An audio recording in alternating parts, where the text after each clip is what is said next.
Gloria a Dios. Qué bueno. Vamos a tomar este tiempito, vamos a dar una cordial bienvenida a todos los hermanos que vienen por primera vez. Bienvenidos a la casa del Señor, la primera iglesia alianza cristiana y misionera de Manatí. Y damos la bienvenida a los que no lo sabían, el pastor Ramón Rey, los que hayan visto por primera vez, el pastor Ramón Rey y su familia que están en el asiento segundo de aquí al frente, les reciben con un grato cariño y un abrazo a la distancia porque no se puede abrazar nadie. Y para nosotros, los que vinimos la semana pasada, qué bueno estar en la casa del Señor. Dice el Salmo 122, yo me alegré con los que me decían, a la casa de Jehová iremos. Es una bendición estar aquí. Se siente algo diferente. Bendito el nombre del Señor.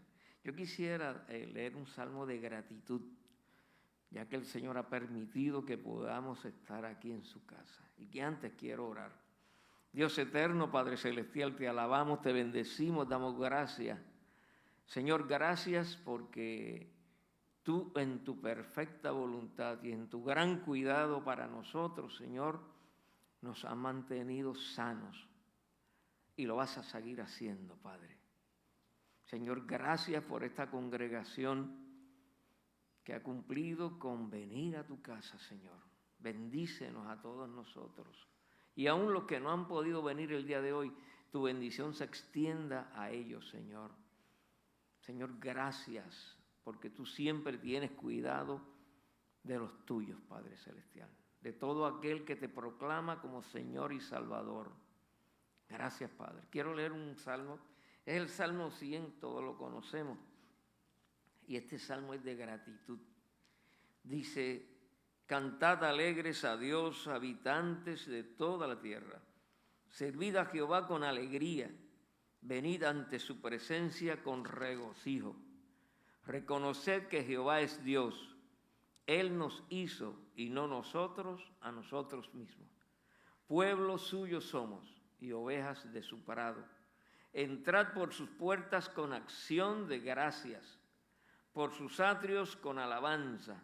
Alabadle, bendecid su nombre, porque Jehová es bueno, para siempre es su misericordia y su verdad por todas las generaciones. Bendito el nombre del Señor. Yo no sé usted, pero yo sentí algo tan bueno dentro de mí, extraordinario.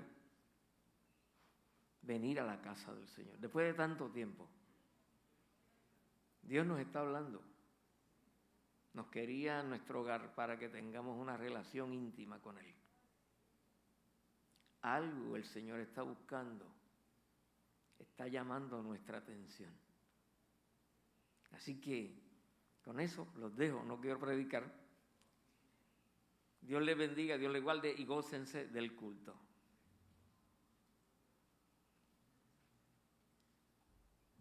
Que el Señor les bendiga. Que el Señor les bendiga más. Vamos a ponerlos de pie. Vamos a adorar al Señor con nuestros corazones, nuestras mentes, nuestros espíritus. Gloria a Dios. Gloria a Dios.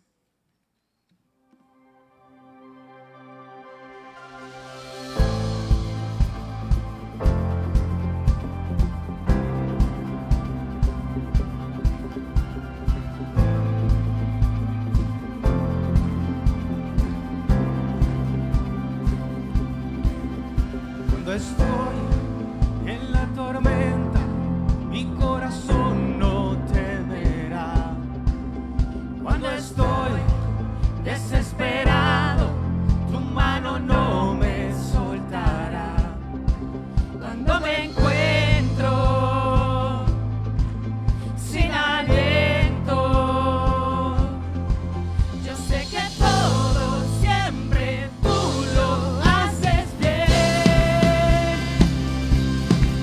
Yo sé que todo siempre tú lo haces bien.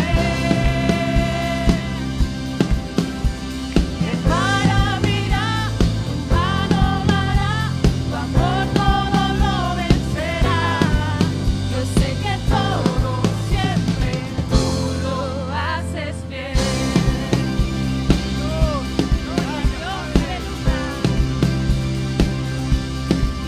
Al caminar por esos valles, tú vas conmigo, tú eres fiel. Porque yo sé, tú no me dejas, tú me rodeas, no temeré. Cuando me encuentro sin aliento, yo sé que todo siempre tú lo haces bien. Yo sé que todo siempre tú lo haces bien. El mar abrirá, tu mano lo hará, tu amor todo lo vencerá. Yo sé que todo siempre tú lo haces bien.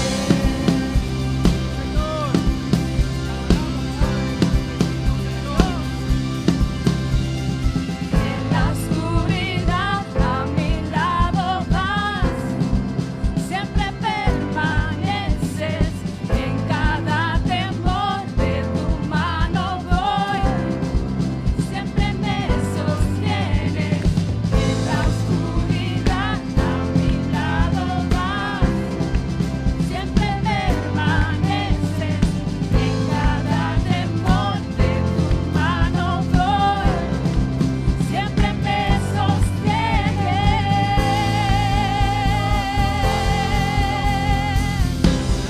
Gloria a Dios. Yo sé que todo siempre tú lo haces bien. Yo sé que todo siempre tú lo haces bien.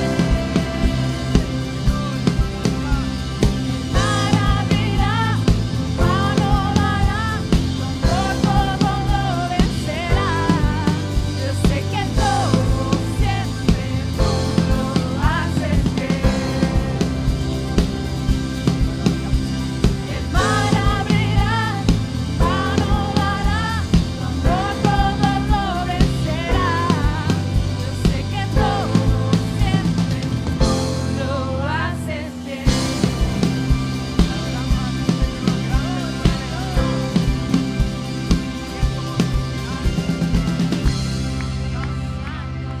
Aleluya, te adoramos, Dios. Gloria, gloria a Dios, Gracias, Padre, por tu aleluya. cuidado, Tú eres Señor. digno de ser alabado, gloria a Gracias, Dios. Señor, por tu amor. Santo, Santo, santo tú eres, santo, Señor. santo Dios. Recibe nuestra adoración, aleluya. Señor. Solo para ti es, Señor. Estamos aquí gracias a ti, Señor. Gracias a Dios.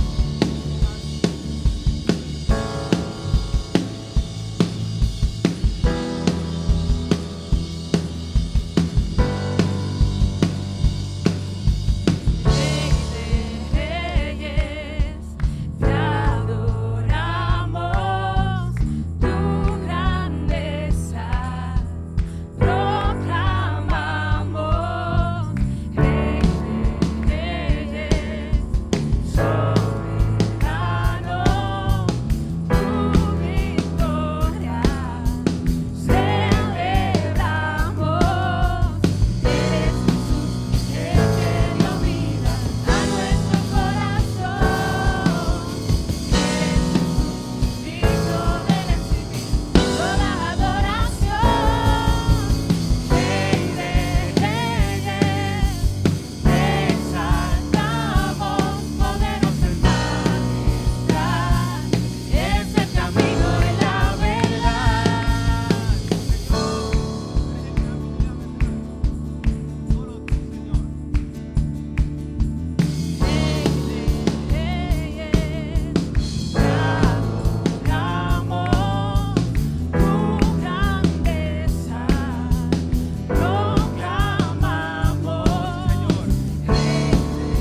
nosotros. Sigue alabando. Gloria a Dios. Eleva tu alabanza al Señor. Santo Dios. Santo tú eres, oh Dios. Gloria a Dios. Aleluya. Te adoramos, Señor, y te Tú eres bendecimos, digno de Padre. ser alabado, digno de ser Santo, glorificado. santo tú eres, oh Dios. Te adoramos, Señor, porque tú eres grande, porque tú eres maravilloso, oh Dios. Te amamos, Señor, te amamos, oh Dios. Santo, santo el Cordero, santo el Hijo de Dios. Jesucristo, reinas con poder, soberano, victorioso Rey. Ni la muerte pudo detener tu poder para vencer. Dios de lo imposible, te adoramos. Eres invencible, soberano. Tuya es toda la gloria. Tuyo es todo el honor.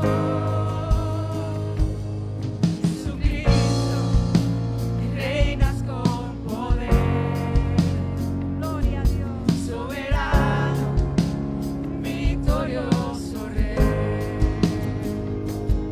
Ni la muerte pudo detener tu poder para vencer. Dios de lo imposible, te adoramos. Eres invencible, soberano. Tuya es toda la gloria. Tuyo es todo el honor. Tuya es toda la gloria. Tuyo es todo el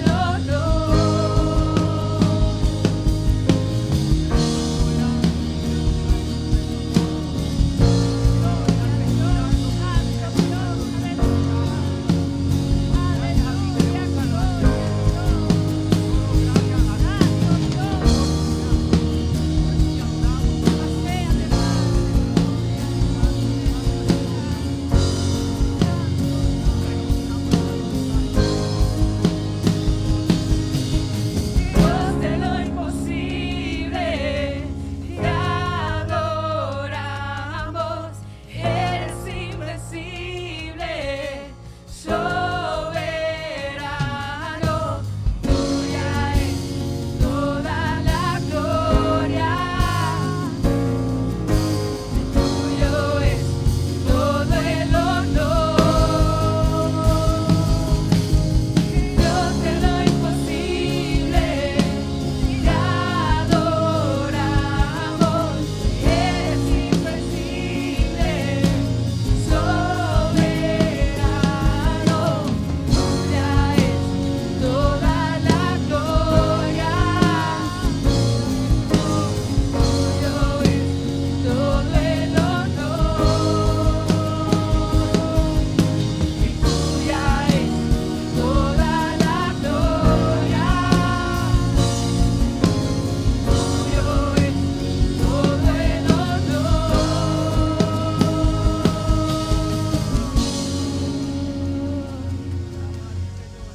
Santo Dios. Gracias, oh Dios. Señor. Aleluya. Gracias, Señor. Dios está pastor con nosotros.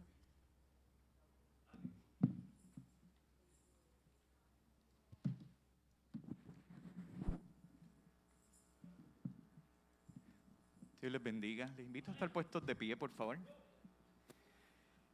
Y ahí donde estás, delante de la presencia del Señor, convencido de que Él está aquí, porque Él es el Señor de nuestras vidas.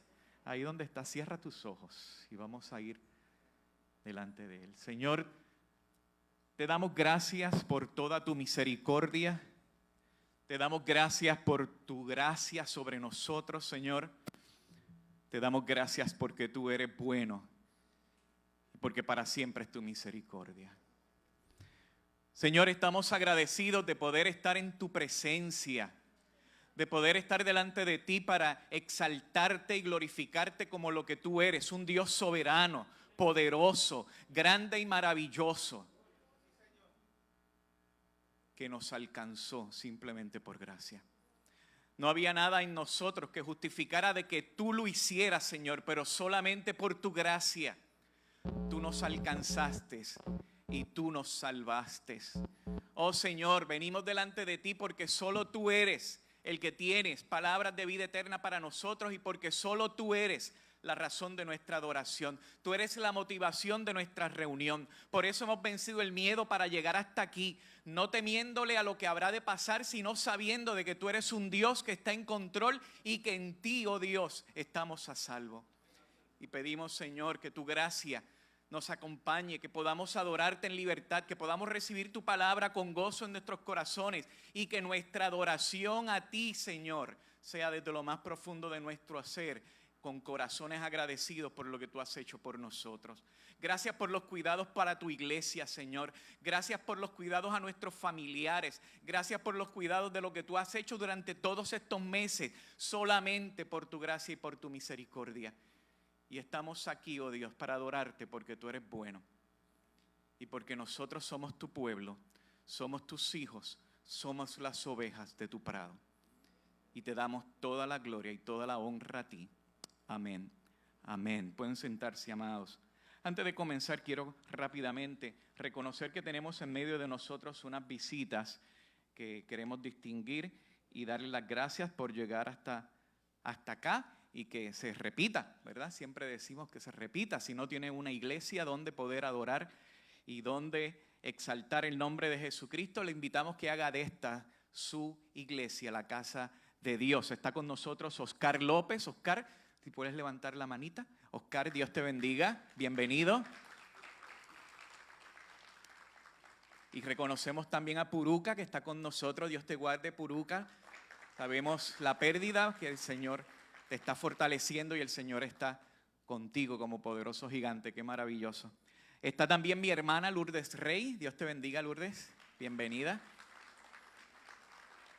Tenemos a nuestra vecina Lisa Marí Sánchez. Lisa, Dios te guarde. Y también está Ángel de Jesús y Eneida Sierra, los papás de Ángel de Jesús. Dios les bendiga. Bienvenidos. Qué bueno tenerles con ustedes. Yo los conozco de hace un tiempito, no voy a decir cuánto, ¿verdad? Porque eso no viene al detalle. Pero nos conocemos de hace mucho tiempo. Qué bueno que estén con nosotros. Bienvenidos. Dios les guarde. Les pido por favor que puestos de pie busquemos en nuestras Biblias la palabra del Señor y busquemos la carta a los Romanos, capítulo 1. Y queremos llegar allí y empezar a ver los primeros versículos del 1 al 7.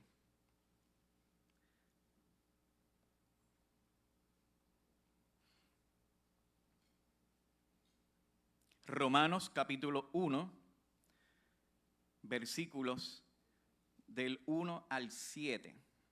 Y la palabra del Señor dice así: Pablo, siervo de Cristo Jesús, llamado a ser apóstol, apartado para anunciar el evangelio de Dios, que por medio de sus profetas ya había prometido en las sagradas escrituras. Este evangelio habla de su Hijo, que según la naturaleza humana era descendiente de David, pero que según el Espíritu de Santidad fue designado con poder Hijo de Dios por la resurrección. Él es Jesucristo nuestro Señor, bendito sea su nombre. Por medio de Él y en honor a su nombre recibimos el don apostólico para persuadir a todas las naciones que obedezcan a la fe. Entre ellas están incluidos también ustedes, a quienes Jesucristo ha llamado. Les escribo a todos ustedes, los amados de Dios que están en Roma, que han sido llamados a ser santos. Qué gloriosa es la palabra del Señor. ¿Usted se imagina ese último versículo 7 dirigido a usted, directamente a usted? Le escribo a todos ustedes, los amados de Dios que están en la Alianza Cristiana y Misionera de Manatí Pueblo. Qué maravillosas son esas palabras. Qué maravilloso que han sido llamados a ser santos. Padre, en tu presencia estamos reconociendo que toda buena dádiva procede de ti y solo tú tienes palabras de vida eterna para nosotros y solo tú tienes la abundancia necesaria que nosotros necesitamos en esta mañana escuchar. Pedimos que tú tomes control de nuestras vidas y de nuestros corazones y que tu palabra sea enviada a nuestro corazón. Allí a lo profundo, Señor, entra hasta lo más profundo y como espada cortante tu palabra llegue hasta lo más profundo de nuestro ser y mueva nuestra voluntad a obedecerte, Señor. A escuchar tu palabra con gozo, a llevarla a nuestros corazones y poder responder a ella lo que tú nos pidas. A poder responder a ella para una vida más profunda contigo, a poder responder a ella para dejar cosas que tenemos que dejar y tú sabes que nos estás llamando a dejarlas, a poder nosotros responder a tu palabra para salvación, para lo que tú la envíes, Señor. Que tu palabra llegue a nuestros corazones con libertad y que con gozo en nuestras vidas podamos decirte, heme aquí, Señor, y podamos responder a ella. Gracias por tu misericordia y por tu palabra, que sigue siendo tan relevante y tan pertinente para el día de hoy, para cada uno de nosotros. En el nombre de Jesús. Amén. Amén. Pueden sentarse, amados. En esta mañana vamos a estar comenzando una serie de predicaciones que van a estar basadas en la carta de los Romanos. Y vamos a estar yendo sobre los capítulos que tiene este libro. Son 16 y le voy a decir algo, no se asuste. Un pastor inglés de Inglaterra, él estuvo 30 y pico de años en esa iglesia predicando de la carta a los romanos y nunca la terminó. No se asuste, yo no voy a hacer eso. No voy a hacer eso. Pero vamos a estar yendo sobre esta maravillosa carta que es maravillosa. Y quiero en una forma rápida traer una introducción. Hoy estamos comenzando el capítulo 1. Vamos a ir a ver los primeros versículos del 1 al 7. Y quiero ir sobre ellos rápidamente para hablarles un poco de lo que es esa introducción a esta carta de los romanos y por qué nosotros la tenemos. Con relación a su autor, está claramente definido y el consenso de todos los escritores serios y eruditos que tocan este tema están convencidos y es claramente definido que es Pablo el autor. No hay ningún tipo de controversia o de duda con relación de quién realmente está escribiendo esta carta. Por lo tanto, nosotros cada vez que escuchamos y como vemos aquí cuando él empieza, Pablo, siervo de Jesucristo, claramente él está haciendo el statement de que él es el autor de esa carta. Pero nos preguntamos entonces, ¿quién es Pablo?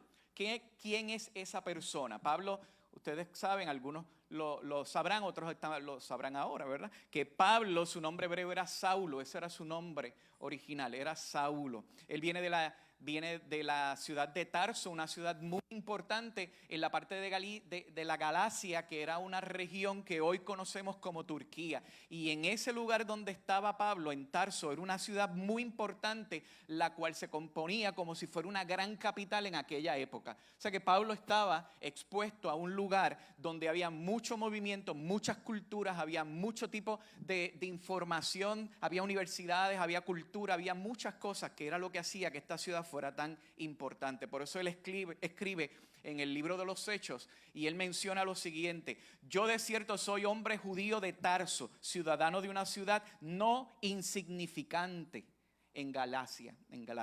Y eso es lo que él está explicando, porque ciertamente él venía de un lugar muy importante, por eso también la cultura y el trasfondo de lo cual Pablo refleja a través de sus escritos. Se conoce también de que Pablo era ciudadano romano de nacimiento, por lo tanto se entiende y se sabe que su padre tuvo que haber sido también ciudadano romano, pero probablemente por algún hecho importante. Y eso ocurría. Habían situaciones que por algún hecho importante o extraordinario, como por ejemplo en una guerra, en un acto importantísimo que representaba algo significativo para el pueblo romano, le daban la ciudadanía a las personas. Y se entiende que eso tuvo que haber pasado con el padre de él, y por lo tanto Pablo cuando nace entonces ya con esa ciudadanía tan importante en aquella época, porque era el pueblo que estaba rigiendo todo lo que se conocía como ese mundo en aquella época. Por lo tanto, él era una persona que tenía ese privilegio, y se ve a lo largo de las cartas y a lo largo también del relato de Hechos, cuando a él lo van a meter preso y le hacen unas cosas que no podían hacerle a cualquier persona. Él reclama su ciudadanía y él dice: ¿por qué hacen eso si yo soy ciudadano romano? Y automáticamente ahí todo se tuvo que recoger y empezar a hacer las cosas como se debían haber hecho. Se entiende también que la educación de Pablo era una educación de primera clase. Fue estudiante de un rabino muy importante de la época que se llamaba Gamaliel, una persona que ya desde los 13 años probablemente él lo mandaron a Jerusalén para que él estuviera expuesto con esta persona, aprendiendo el detalle de las escrituras y conociendo todo lo que podemos ver reflejado posteriormente también en sus escritos. En el libro de los Hechos, en el capítulo 9, nos habla de su conversión. Y es interesante porque cuando hablamos de la conversión de Pablo, muchas veces nosotros hablamos de cuando él fue tirado del caballo, ¿cierto, verdad? Pero no hay ningún caballo en el relato. Bueno, no hay ningún caballo, no sé por dónde sale el caballo, pero no hay un caballo en el relato. Pero siempre decimos eso. Y Pablo en esa conversión fue tan importante porque del perseguidor de la iglesia, ahora él viene a convertirse en el perseguido. Y escuchen lo que Dios, directamente el Señor le habla al corazón de Ananías, que es el que va donde él para poder tocarle y darle el mensaje que le tenía que dar y sanarlo de la ceguera que estaba. Y le dice: ve, le dice el Señor a Ananías, ve, insistió el Señor, porque ese hombre es mi instrumento escogido para dar a conocer mi nombre a todas las naciones y a reyes y con el pueblo de Israel, como le mostré y le mostraré cuánto tendrá que padecer en mi nombre. O sea que aquel que era el perseguidor de la iglesia y que respiraba amenazas contra la iglesia, ahora se viene a convertir en el perseguido y en el objeto de tantas y tantas amenazas. Pero todo para el propósito perfecto de Dios, para que reyes, para que naciones, para que pueblos enteros pudieran conocer de la palabra de Dios. Y por consecuencia nosotros somos parte de todo eso que ocurrió, porque eso ocurrió en el primer siglo, y de todas esas cosas que estaban ocurriendo en aquella época, viene entonces también a nosotros a impactarnos, porque si nada de eso hubiese sucedido, ninguno de nosotros estuviéramos aquí.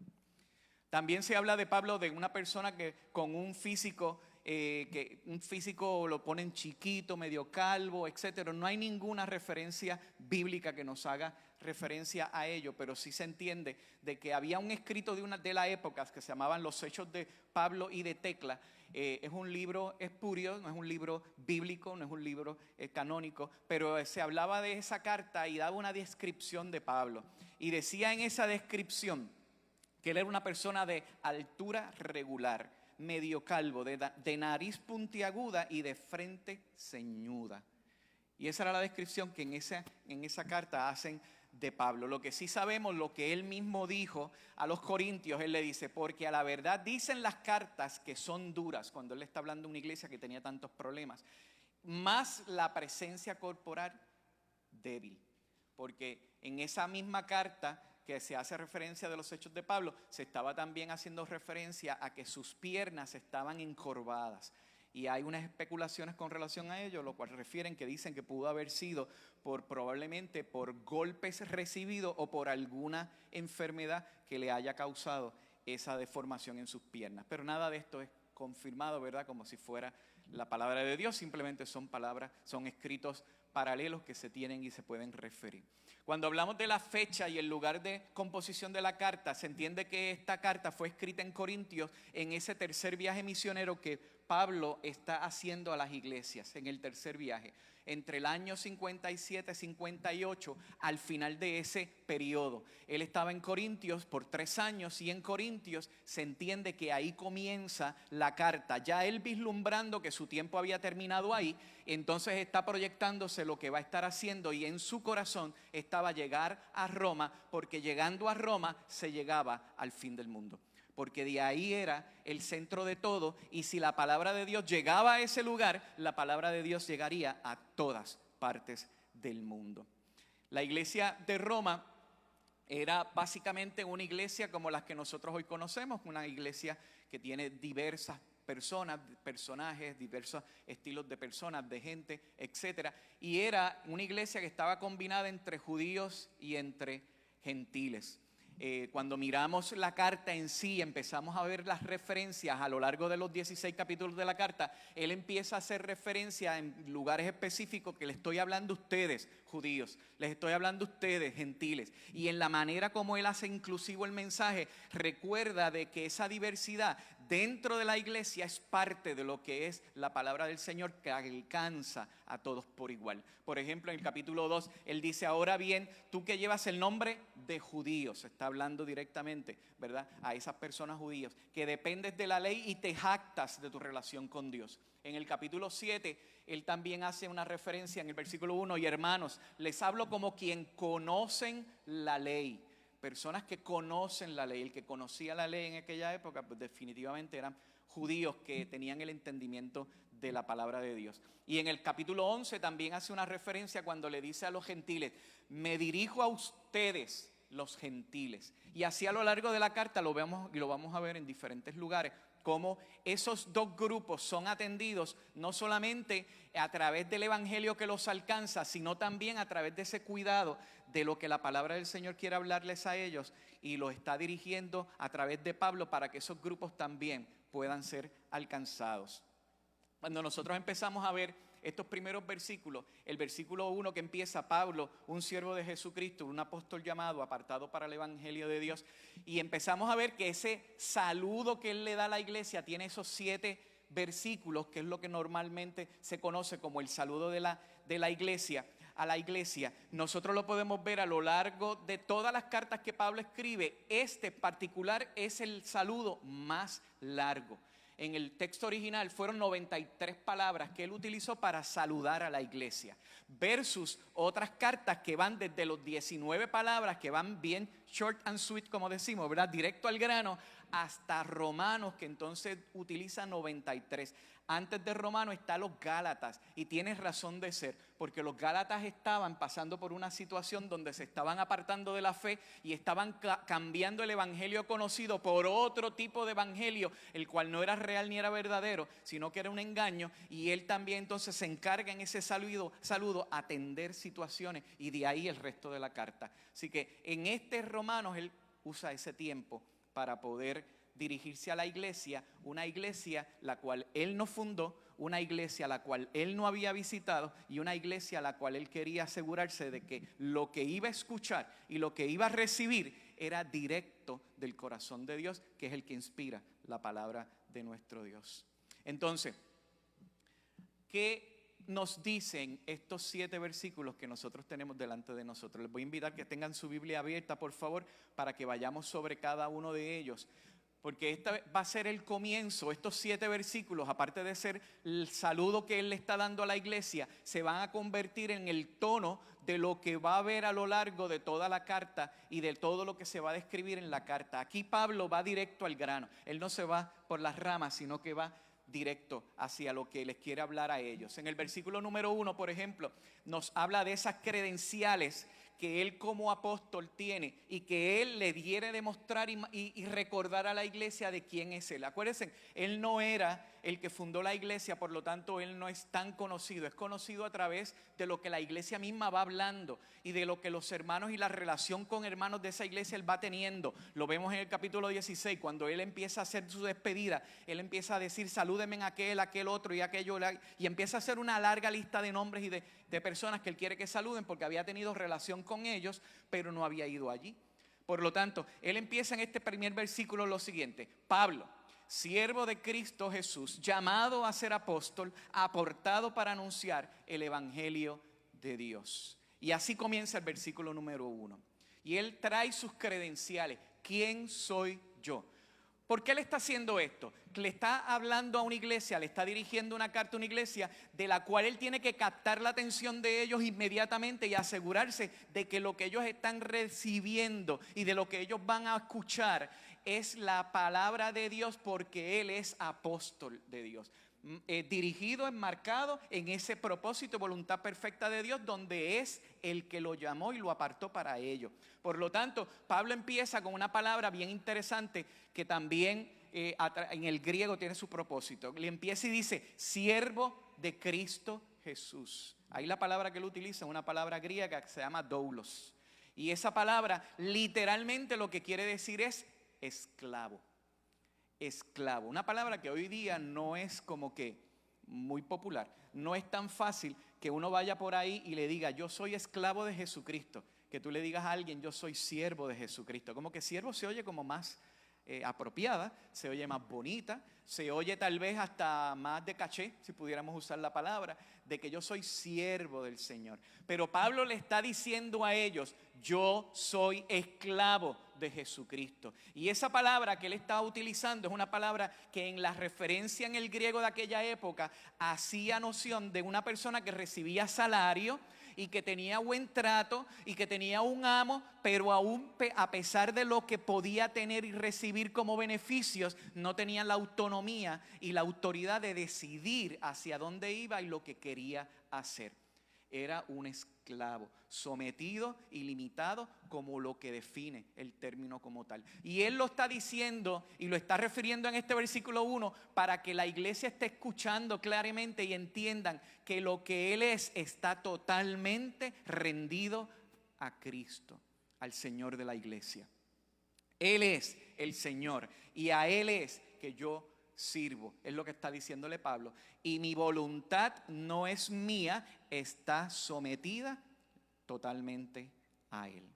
Y esa carta de 16 capítulos, que es una de las más largas que él escribe, esa es la carta entonces que él empieza a marcar que todo lo que viene por ahí y para abajo, y todo lo que les voy a hablar, y todo lo que les voy a decir en estos 16 capítulos, está enmarcada en esa realidad que mi dependencia es total en Él, que yo estoy rendido totalmente a Él y yo no tengo ningún control, el control lo tiene Él, porque Él es el Señor de la iglesia. A lo largo del Antiguo Testamento también este concepto de siervo se estaba utilizando y se veía en el mismo concepto, y en el hebreo también la palabra habla de ese rendirse en totalidad. Y ahí ahí a lo largo del Antiguo Testamento vemos cómo Moisés, Josué, diferentes profetas también se hacen referencia como los siervos de Dios, los siervos de Jehová, porque rinden toda su autonomía, toda su voluntad a Él, y todo está centrado en Él. Entonces Pablo dice, yo soy apóstol. Y aquí es donde muchas veces ha traído la controversia de ese apostolado de Pablo. Él se identifica como apóstol. Cuando nosotros miramos los evangelios, claramente está definido de que el mismo Jesús nombró a 12 apóstoles, y entre ellos no estaba Pablo. Pablo no estaba entre esos apóstoles. Y una de las situaciones que también estaba teniendo él en la carta de los Gálatas, ¿se acuerdan que le dije que tenía 76 palabras que él utilizó para saludarlo? Era esa autoridad cuestionada que le estaban teniendo a él, de que si realmente él era un apóstol y si lo que él estaba trayendo era realmente en autoridad apostólica. Y aquí él les dice desde el principio, yo soy siervo, soy apóstol. Y este apostolado que tengo es porque he sido apartado con un propósito, anunciar ese evangelio. Y este apostolado él lo está presentando dentro del marco de lo que representa y es realmente ese apostolado. No es autonombrado como hoy día está ocurriendo y como hoy en día en tantos lugares lo estamos viendo. En cada lugar, en cada sitio, en montones de sitios que podamos ver, se levanta un apóstol.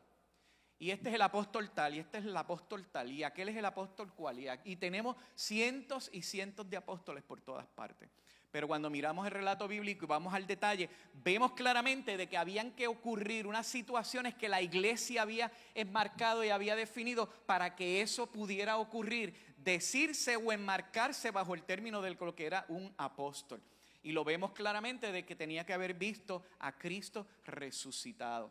Y saben que de los primeros testigos que hubo de la resurrección, aparte de las mujeres, fueron los apóstoles. ¿Se acuerdan de eso? ¿Cierto? Fueron los apóstoles, de los primeros testigos. Y ellos fueron testigos oculares. Aún aquel Felipe tuvo la osadía de decir, no, yo no voy a creer realmente si Él resucitó o no, si yo no tú primero meto mi mano en sus heridas. Y tuvo que Él ser doblegado a esa gran realidad del Cristo resucitado delante de Él, diciéndole, ven acá Felipe, mete tu mano en mi costado. No le dijo un dedo, no le dijo dos, le dijo, mete tu mano en mi costado. Costado traspasado para lavar el pecado de la humanidad. Qué glorioso es nuestro Dios. Pero también había otro requisito, que tenía que ese apostolado haber sido comisionado directamente como apóstol, directamente por Jesús. Nosotros miramos en Marcos 10 y en la parte final de cada uno de los evangelios lo vamos viendo cómo es Jesús mismo el que los llama, por tanto, id por todo el mundo. Y Él es el que los comisiona. Pero estas cosas que estamos viendo y que estamos observando que ocurrieron en los otros apóstoles, esto mismo ocurrió también con Pablo.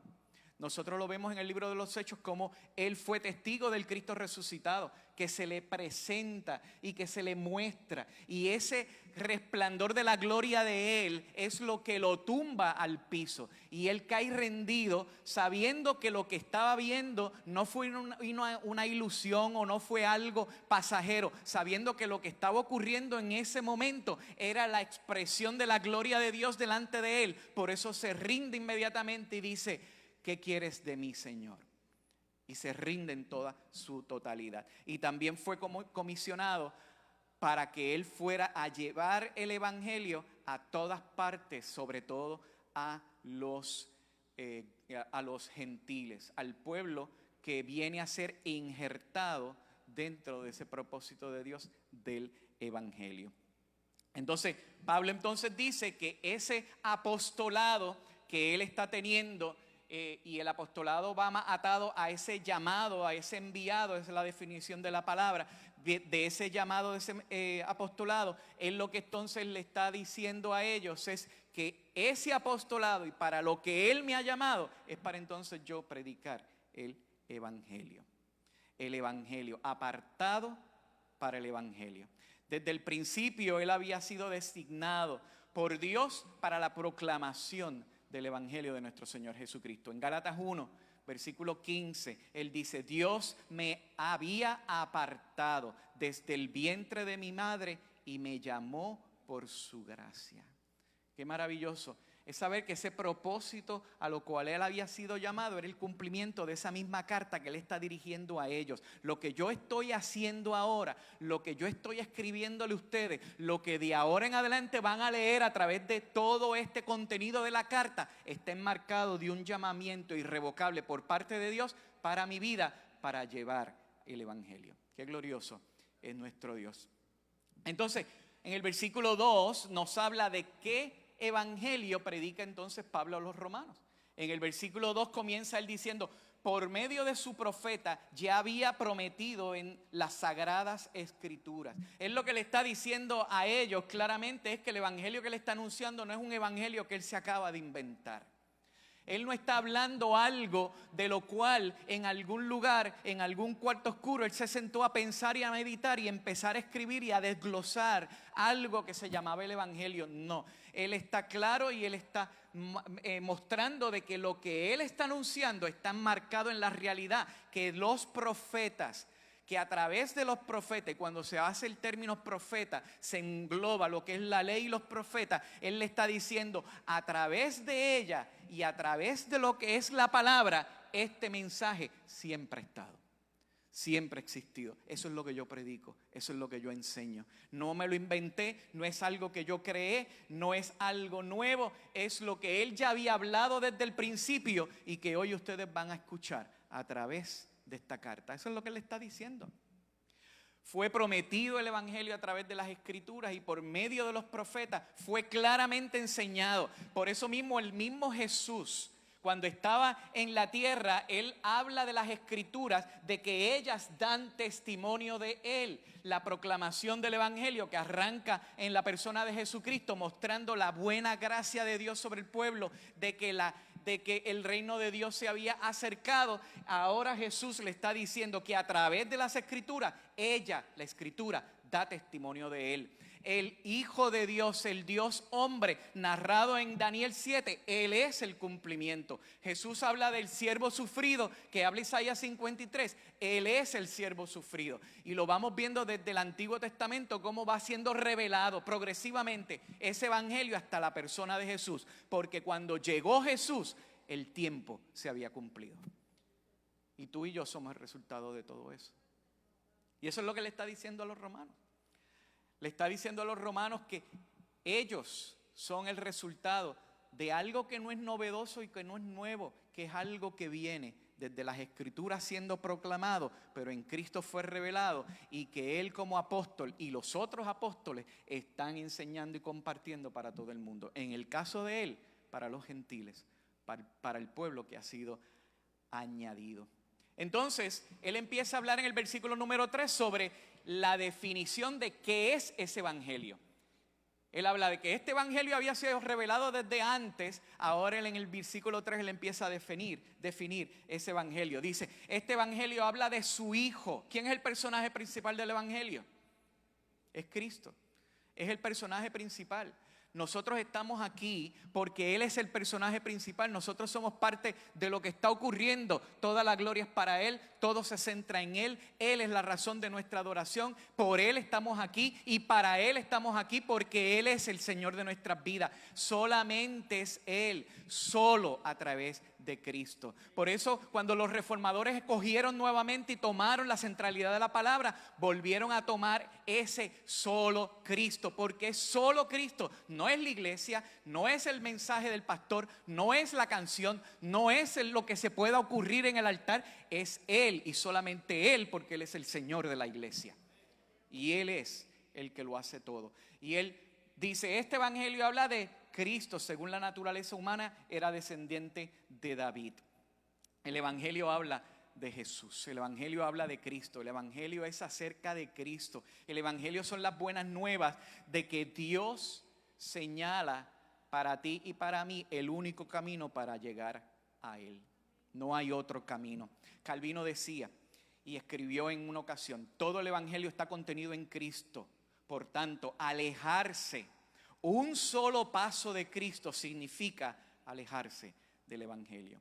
El evangelio, para que sean buenas nuevas, que es la definición literal de lo que es la palabra, buenas nuevas, buenas noticias. Tenemos que entonces comenzar con una mala noticia, porque nada es bueno si no tenemos algo como referencia de que va a ser algo mejor o que va a ocurrir algo mucho mejor de lo que nosotros tenemos en este momento. Por eso, para que esa buena noticia de la cual Pablo le está hablando a ellos y que tú y yo también hemos recibido a través del evangelio, tenemos que entender que hay una mala noticia. ¿Cuál es esa mala noticia? De que todos somos pecadores y que todos estamos destituidos de la presencia de Dios, de que no hay forma alguna, de que todo el intento que yo haga o que yo trate de hacer para yo alcanzar a Dios es fallido, porque yo no lo puedo lograr, yo no lo puedo hacer. La mala noticia es que mi pecado, que también mi conciencia me recuerda y me acusa, porque ciertamente nuestra conciencia va a ser acusada, y lo vamos a ver más adelante en el capítulo 1 y el capítulo 2 finales, cuando él empieza a hablar sobre esa conciencia que está contenida y escrita, la ley en nuestros corazones, y nos acusa cuando nosotros hacemos las cosas mal. Y esa acusación nos señala y nos recuerda de que estamos separados de Dios, totalmente separados de Dios. Pero ¿cómo es que se convierte en una buena noticia? Es que todo es acerca de Él, de Jesús. Por eso es que dice que este evangelio habla de su Hijo. Toma Él tu lugar y mi lugar en una cruz, para Él entonces pagar el pecado que te acusa y que me acusaba, para pagarlo en aquella cruz, derramando toda su sangre por nuestros pecados. Él se convierte en el sustituto de lo que debió haber sido el precio que tú tenías y que yo tenía que pagar. Por eso, cuando Jesús está en la cruz, cuando ya en su último aliento de vida, Él grita con fuerzas, consumado es. Que literalmente quiere decir, todo está saldo. La deuda está salda. Todo ha sido pagado. Ya tú no tienes que pagar nada más. Ya tú no tienes que ir y hacer penitencias. Ya tú no tienes que hacer algo extraordinario para que Dios mire con gracia o misericordia tu vida. Es que Él lo hizo desde el principio de la eternidad, haciendo este plan glorioso donde Cristo en la cruz lo iba a pagar por ti y por mí. Esta es la buena noticia, y que esta buena noticia solo se recibe para salvación por fe. Por fe. Romanos nos dice y nos recuerda: confiesa con tu boca que Jesús es el Señor y cree en tu corazón que Dios le levantó de los muertos, vas a ser salvo. Y la salvación está enmarcada en esa fe y en esa dependencia que ponemos y entregamos a Él. Entonces, en estos versículos 3 y 4, que sigue hablando y definiendo el Evangelio, Él habla algo que es bien importante, lo toca por encima, pero lo vamos a ver en diferentes cartas cómo va profundizando más. Cuando Él empieza a hablar de que Jesús, ese Jesús, la razón del Evangelio y de lo cual habla el Evangelio, Él está diciendo tiene dos naturalezas. Una naturaleza humana, descendiente de David, y una naturaleza divina. Y esa naturaleza divina viene del Padre a través de su Espíritu de santidad, el cual al haber sido resucitado le puso un nombre, sobre todo nombre, y lo colocó en un lugar al cual Él está ahora mismo intercediendo por ti y por mí delante del Padre. Qué glorioso es. Pero para que Jesús tuviera una naturaleza humana, tenemos que claramente definir que para que Él fuera humano totalmente, como lo eres tú y como lo eres y lo soy yo, y que Él entonces realmente pudiera llegar a aquella cruz y en aquella cruz representarte y poder llevar tus pecados y poder morir como hombre en aquella cruz por nuestros pecados, porque no murió Dios. Ustedes están claros de eso, ciertamente, ¿verdad? Allí no murió Dios. Hay una película que se llama The Shack. Entonces en la película hay una escena donde el muchacho, el personaje, está hablando con Dios personificado en una mujer, ¿verdad? Papa, ¿qué se llama? Dada. No me acuerdo el nombre del personaje. La cosa es que cuando él empieza a cuestionarle, si no han visto la película, es un spoiler. Él empieza a cuestionarle en dónde estaba Él, Dios, ¿verdad? Personificado en una mujer. ¿Dónde estabas tú cuando mi hija estaba siendo asesinada? Y como que no conoces el sufrimiento, tú no sabes lo que es esto, bla, bla, bla, bla. Empieza a hablar y sacar toda la amargura que había en su corazón. Allí ella estaba amasando una masa de pan y le muestra las marcas en sus manos de los clavos de la cruz. Eso, teológicamente, no es cierto, amado. Allí quien murió en la cruz fue Jesús. Hombre, Dios no murió en la cruz. Está claro, ¿verdad? El Espíritu Santo no fue crucificado en la cruz. El Padre no fue crucificado en la cruz. Fue el Hijo. Pero para que Él estuviera en aquella cruz como un humano representándote a ti y representándome a mí en esa naturaleza humana, Él tenía que tener ese cuerpo humano, una mente humana y un espíritu humano. Y lo vamos viendo porque decía que Jesús crecía en gracia delante de Dios y los hombres, y cómo Él iba creciendo como crecía cualquier persona, porque Él estaba con ese cuerpo humano, pero también entonces tenía una naturaleza divina. Por eso Jesús, cuando hablaba, aún los muertos le tenían que obedecer. Por eso cuando Él estaba en la barca, le mandó a callar al viento y a la tormenta y le tuvo que obedecer. Por eso caminó sobre las aguas, por eso levantó a los muertos, por eso sanó a los enfermos, porque Él era Dios. 100% Dios, 100% hombre, y Él es nuestro Evangelio. Primera de Juan 1, del 1 al 3, es tan maravilloso lo que Juan le está diciendo a través de este Evangelio, el Evangelio de lo que es Cristo, el Hijo de Dios. Dice, en el principio ya existía el Verbo. O sea, que no era que Él surgió desde ese momento que nació en adelante. No, Él estaba desde el principio. En el principio ya existía el Verbo. Y el Verbo estaba con Dios. Y el Verbo era Dios. Él estaba con Dios en el principio. Por medio de Él todas las cosas fueron creadas. Sin Él nada fue creado. De lo creado llegó a existir. Él es el todo. Por eso le habla a los colosenses Pablo y le dice, por Él y para Él todas las cosas fueron creadas. Bendito sea su nombre. Juan sigue diciendo en el capítulo 17, y ahora, Padre, glorifícame en tu presencia con la gloria que tuve contigo antes de que el mundo existiera. Por eso cuando lo vemos en el Evangelio de Juan, él decía, antes que Abraham yo era, antes que Moisés yo era, yo soy, yo soy, yo soy, y hace la expresión del yo soy, haciendo referencia de ese Dios todopoderoso que se le revela allí en la zarza ardiendo a Moisés, que le dice, yo no te conozco y yo no sé cómo le voy a decir al pueblo quién tú eres, y le dice, diles que yo soy el que soy. Y ese yo soy es manifestado en la persona de Jesús. Cuando dice yo soy el camino, yo soy la verdad, yo soy el buen pastor, yo soy. Él es el mensaje de nuestro evangelio. Por eso es que todo es a través de Él, todo es para Él, todo es por Él. Y si nosotros perdemos esa centralidad del evangelio, amado, estamos picando fuera el hoyo, perdón la expresión. Lo estamos haciendo mal. Porque toda la razón de lo que nosotros hacemos y estamos en este lugar es por Él, es para Él y es a través de Él. Entonces en el versículo 5, Él comienza y sigue hablando entonces de ese apostolado que Él tiene. Y en el versículo 5 sigue diciendo, por medio de Él, Jesucristo, por medio de Él, en honor a su nombre, recibimos el don apostólico para persuadir a todas las naciones que obedezcan a la fe. Miren qué maravilloso es eso. Él le está diciendo, y esto que yo estoy haciendo, este apostolado que tengo en mis manos, esto es por Él. Esto es a través de Él. Y simplemente yo lo que estoy haciendo es obedeciendo lo que Él me llamó a hacer. ¿Y cuál es la centralidad de este mensaje? Que las naciones obedezcan a Dios. Que las naciones obedezcan a Dios. Y lo que sigue diciéndole entonces en el versículo 6, le dice, y entre ellas, ¿entre quiénes? Entre esas naciones, entre ellas están incluidos también ustedes a quienes Jesucristo llamó.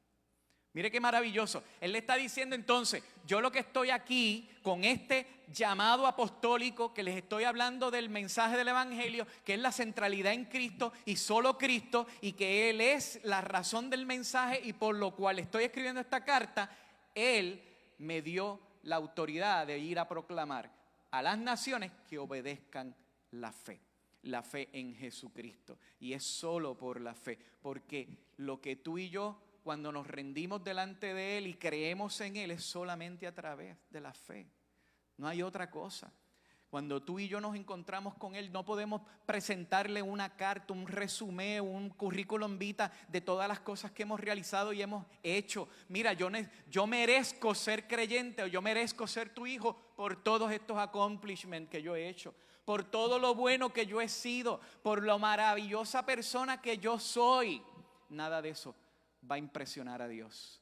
El corazón de Dios se impresiona cuando tú te doblegas ante Él, reconociéndolo Señor y Dios a través de la fe y solamente por la fe. No es por obra, dice Efesios 2, 8 y 9. No es por obras, es por pura gracia. Y sabe lo maravilloso de lo que es la gracia. Lo maravilloso de esta gracia es que cuando tú mismo te haces tu autoevaluación, y yo miro a Ramón Rey antes de haber conocido a Jesucristo como Señor y Salvación, cuando yo lo miro a Él, yo lo veo totalmente deficiente para poder ser llamado hijo de Dios. Y solamente la gracia de Dios fue la que me alcanzó, y solamente su amor y su misericordia es lo que me da a mí la oportunidad de poder ser llamado hijo de Dios. Nada más y nada menos que solamente a través de la fe. Él le está diciendo en el versículo 6 y en el versículo 7, Él le está hablando de esa iglesia de Roma, que son los llamados por Jesucristo. Él es el que llama. Ve la intención, y lo vamos a ver en los capítulos posteriores, de que éramos totalmente incapaces de acercarnos a Dios, totalmente incapaces de llegar a Él, y Él es el que tiene que tomar la iniciativa. Por eso Él es el que llama, llamados por Jesucristo, amados por Dios, que es el que diseña todo el plan. Amados por Dios, Efesios capítulo 1, los primeros 7 versículos. Y amados por Dios y llamados a ser santos. Y aquí entonces la expresión de llamados a ser santo es que eres separado, ese es el término santo, ¿verdad? La palabra santo, separado para un solo propósito, y es para Él.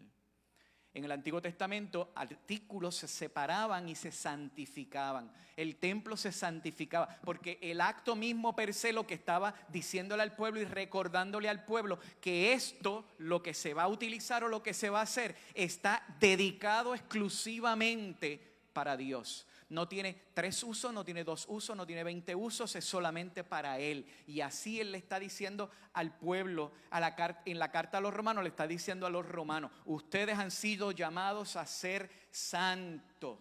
Gente santa, literalmente es la expresión que Él usa. Los dedicados, los apartados para Cristo. Entonces uno dice, ¿pero por qué Él hace eso? Porque Él lo hace porque de la manera en que Él llegó a ti, y de la manera que Él llegó a mí, y de la forma en que Él planificó todo esto, de la forma que iba a ocurrir, Él entonces dice: vale la pena que tú seas solamente mío, y yo no te voy a compartir con nadie. Qué glorioso es saber que una vez tú eres de Él para siempre.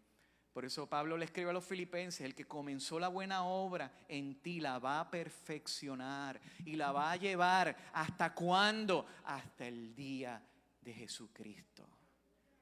Hasta ahí Él te tiene en el hueco de tu mano.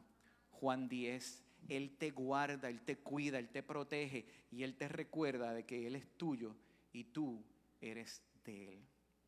Y finaliza entonces diciendo Pablo: les escribo a todos ustedes, los amados de Dios que están en Roma, que han sido llamados a ser santos. Que Dios nuestro Padre y el Señor Jesucristo le conceda gracia y paz.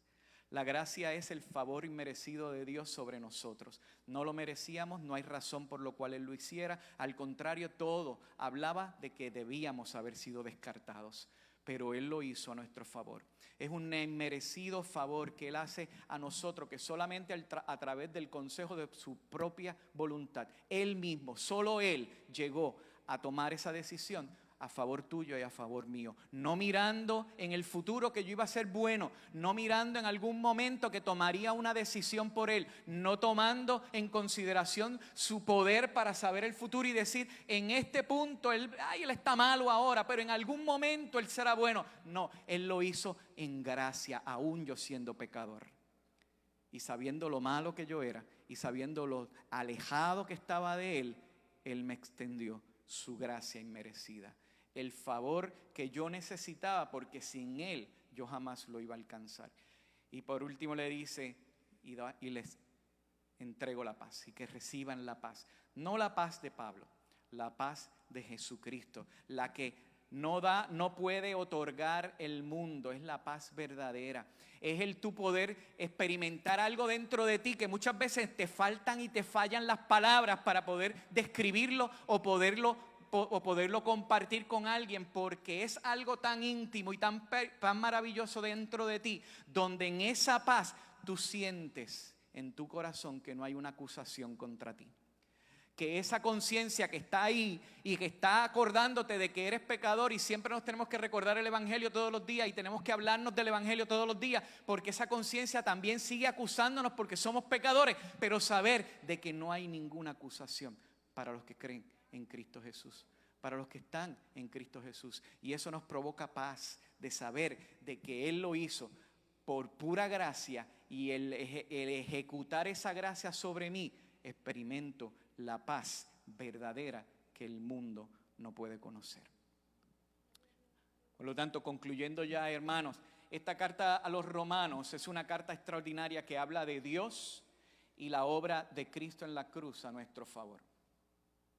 Estos 7 versículos que hemos compartido en esta mañana, Dios los dio a la iglesia de Roma en el primer siglo, pero sigue teniendo la misma relevancia, el mismo poder y la misma autoridad en el siglo XXI para ti y para mí, para su iglesia.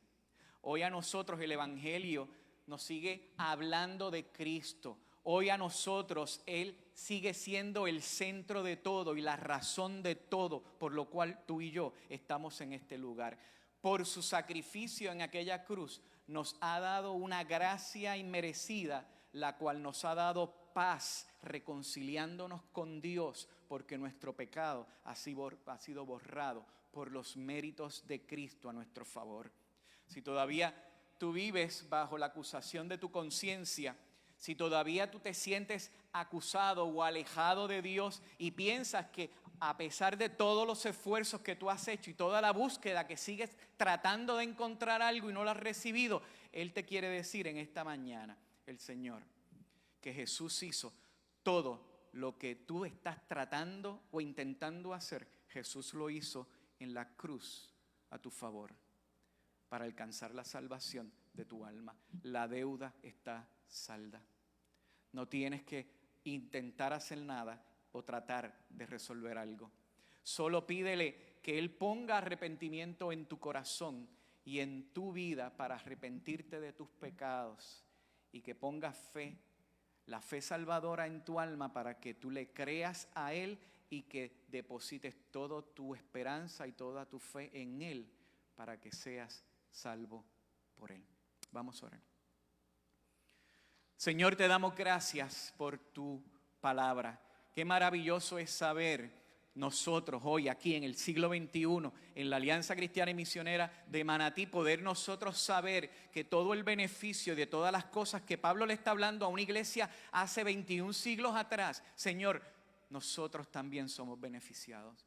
Nosotros en este lugar proclamamos el Evangelio de Jesucristo. Él es el centro de todo y a Él es, y solo a Él, al cual proclamamos y exaltamos. Y te damos gracias. Gracias por todo lo que hiciste a nuestro favor. Permite que a través de lo que vamos a ir estudiando sobre esta carta de los Romanos, Señor, tú sigas hablando a nuestras vidas y sigas ministrando a nuestros corazones, y que podamos, a través del curso del poder y ir yendo sobre esta carta, Señor, tú sigas hablando a nuestros corazones y nosotros podamos rendirnos completamente a ti para la gloria tuya. Y aquellos que todavía no te conocen o todavía no te han entregado su corazón o que siguen tratando de buscar formas y mecanismos para alcanzarte, Señor, permite que encuentren sola la paz que tú prometes a través de ti y solamente en ti, y dale la fe necesaria para que se rindan a ti, Señor. En el nombre de Jesús, amén.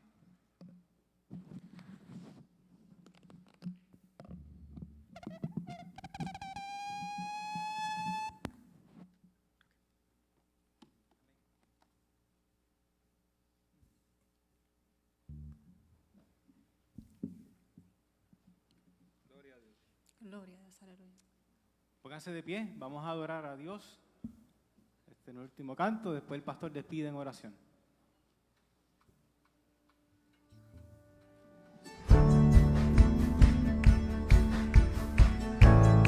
Dani.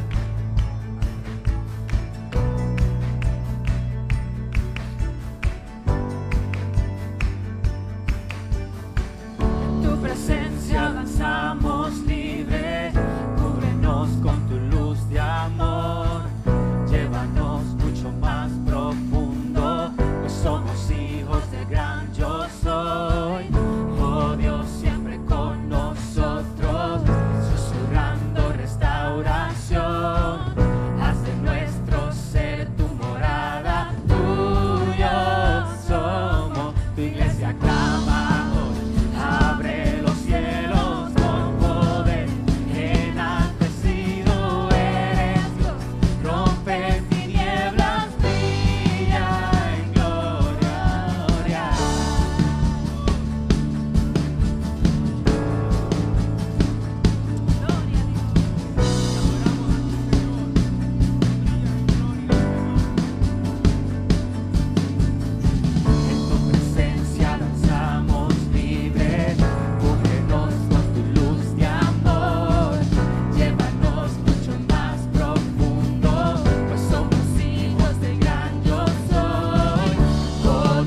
Oramos.